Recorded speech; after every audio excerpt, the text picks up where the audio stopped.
ময়মনসিংহ মেডিকেলে ভর্তি মা বাবা হারা শিশু জায়েদকে দত্তক দেয়া বিষয়ে যে সভাটি চলছিল জেলা প্রশাসকের সম্মেলন কক্ষে, সেখানে রয়েছেন সহকর্মী সুলতান মাহমুদ কনিক। সভার বিস্তারিত এই মুহূর্তে হয়তো আমরা জানতে পারবো। কনিক, এর আগের খবরে আপনি জানিয়েছিলেন দুটি পরিবারে মোটামুটি সিদ্ধান্তে আসা গেছে, দুটি পরিবারের একটিকে হয়তো দেওয়া যাবে বা দেওয়া হবে।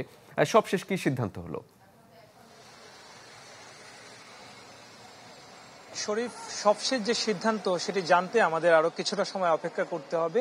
আমি কিছুক্ষণ আগেও যিনি দায়িত্বপ্রাপ্ত কর্মকর্তা আছেন, এই বোর্ডের যিনি সদস্য সচিব, তার সাথে কথা বলেছি। তিনি বলছেন যে এটি আসলে যেহেতু আদালতের একটি আদেশ ছিল, তাদের কাছেও এই বিষয়টি ফরওয়ার্ড করা হয়েছে যে এই যে দত্তক দেওয়ার যে সিদ্ধান্তটি নেওয়া হয়েছে, তো এই প্রক্রিয়াটি সম্পন্ন করতে আরো বেশ কিছুটা সময় লাগতে পারে। তবে আজকেই তারা চাচ্ছেন যে যে পরিবারটিকে দেওয়া হচ্ছে বলে তারা সিদ্ধান্ত নিয়েছেন প্রাথমিকভাবে, যে দুটি পরিবার, তাদের মধ্য থেকে একটি পরিবারকে দেওয়ার জন্য, যে পরিবারটি বিত্তশালী এবং সামাজিকভাবে প্রতিষ্ঠিত, এমন একটি পরিবারের কাছে এই শিশুটিকে দেওয়ার জন্য তারা সিদ্ধান্ত নিয়েছেন।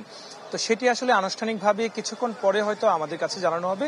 তো এখন পর্যন্ত যে সিদ্ধান্ত, সেই সিদ্ধান্ত হচ্ছে যে শিশুটিকে দত্তক দেওয়া হচ্ছে, অর্থাৎ শিশুটি তার আপন একটি নিরে ফিরে যাচ্ছে, যেখানে নতুন পরিচয়ে সে বেড়ে উঠবে, তার মা বাবার পরিচয় পাবে সে, যদিও তার যে দুঃখ, তার যে কষ্ট যেটি গিয়েছে তার জীবন থেকে, সেটি হয়তোবা এই শিশুটি কখনো জানতে পারবে না। এমনভাবেই শিশুটিকে বড় করে তোলা হবে।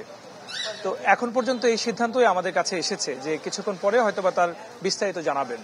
অনেক ধন্যবাদ আপনাকে। দর্শক, ময়মনসিংহ থেকে সুলতান মাহমুদ কনিক আমাদের সাথে যোগ দিয়েছিলেন।